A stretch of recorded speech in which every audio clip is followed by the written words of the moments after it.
Hey guys, what's going on? Dr. Gonzo, Boogie here again, back for another video. And in this video, I'm going to be showing you guys the Rabbit Hole action figure. Real excited about this. This is actually a custom action figure that I made myself, of course. And actually, I've been making custom action figures for a long time now, ever since I was a little kid. But I just recently started to get good at it. And actually, I spent a lot of time making this figure all together with painting it and sculpting it, and I had to make the clothes for it. I spent probably about 12 hours or more altogether making this figure, so I put a lot of time in on this, which is why I thought it would make a good video to show you guys this figure. And I know some of you guys are fans of the Rabbit Hole movie, so I thought you guys might think this was cool. And also, I just kind of wanted to walk you through my process in making this, just in case any of you guys are interested in making custom action figures yourself, and just kind of show you guys the figure in general. So this figure is based off of the killer from the short film that me and my friends made last year called Rabbit Hole. The killer's name is Peter, and he wears a rabbit mask. And actually, in the movie is black and white. We shot the short film in black and white, but the mask is actually gray. But when I decided to make this figure, I was thinking that I might make the mask green, because actually when I made the DVD artwork for our short film Rabbit Hole, when I painted the cover for it, I painted it in a green tone, more or less because I was kind of inspired off of the movie poster for Black Sabbath, a Mario Bava horror movie, from this poster. So this poster is based on the Mario Bava Black Sabbath poster, and the head and everything on that poster was like green and yellow tinted, so I was kind of inspired by that when I made this poster for the DVD cover. So when I made the figure, I was thinking maybe that I would do the head green, and I'm really glad that I did, because in my opinion, I feel like it made the figure a little bit more interesting than it would have been if it was just gray. So the head I actually sculpted out of Sculpey clay, which you can buy at basically any art store. I had to bake it in the oven for a little bit, and then afterwards I painted it using acrylic paints, which can be a pain because acrylic paints are a bit chunky.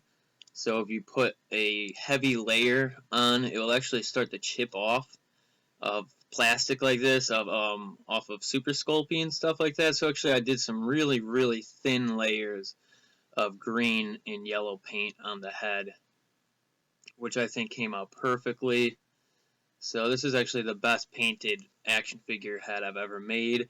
And also I sewed the clothes for this, which I am not a good sewer at all. So sewing these clothes and making them as good as I did was basically what took me so long to finish this figure.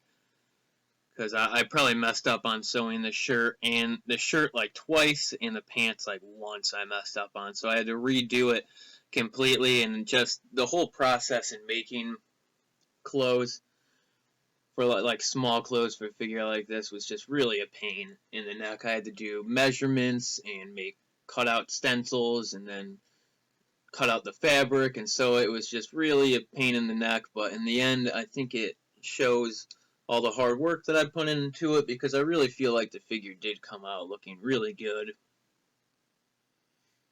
And I have sculpted some other figures before that I never got around to showing you guys, so I figured this would make a good video for me to show off a few of my other custom figures that I've made, even though I don't have too many to show off right now, actually. But I'll show you guys some of the other stuff I have sitting right here. This is actually a Michael Myers from Halloween custom figure that I made in a similar style to the Peter one from Rabbit Hole.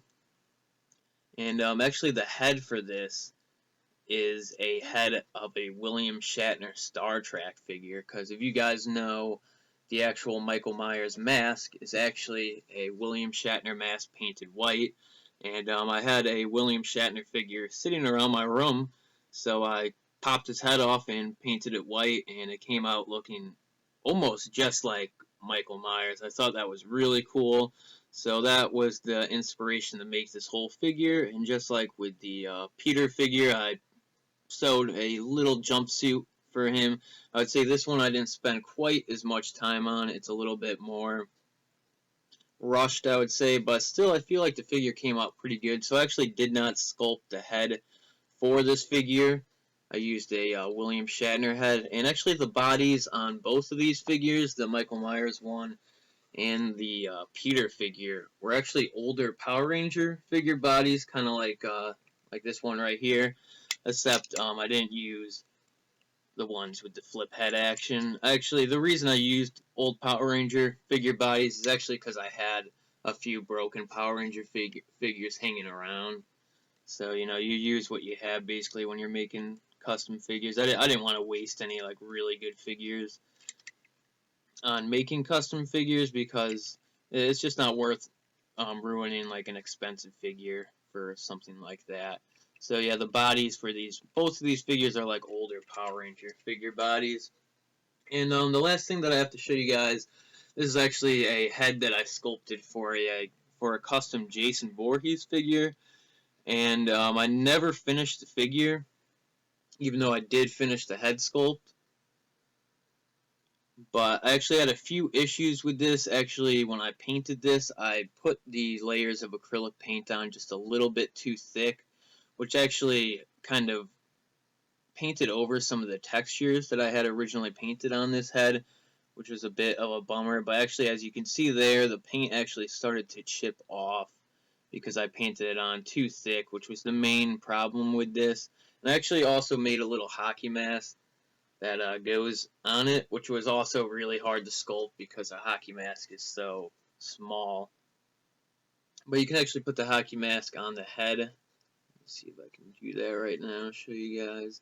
Which was the main reason the paint started to chip off, taking the hockey mask on and off. But since I'm not making this figure anymore, I don't really care if I do that anymore. That's what it looked like with the mask on.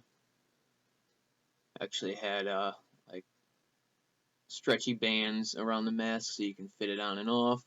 Spent a lot of time in making this too, but again, it just ended up not working out, and sometimes that's just the way it is when you're making anything, really. But this is one of my favorite head sculpts I ever made. Even though I never finished the figure, I'm still pretty proud of the head sculpt either way. But alright guys, that was it for this video. Just wanted to show you guys the Peter figure I made here and talk to you guys a little bit about action figure customizing. If you guys liked this video and you want to see more videos where I talk about some of the stuff I've made like this and some other stuff, definitely let me know in the comments. And actually, I think I might make packaging for this figure. I might make a box for it so I can hang it on my wall. And if I do that, if I make the packaging for it, I'll probably make an update on this video and show you guys what the figure looks like inside of the packaging. But alright, that was it for this video, and like always, if you guys enjoyed it, definitely give this video a big thumbs up or leave a comment, and I'll see you guys next time.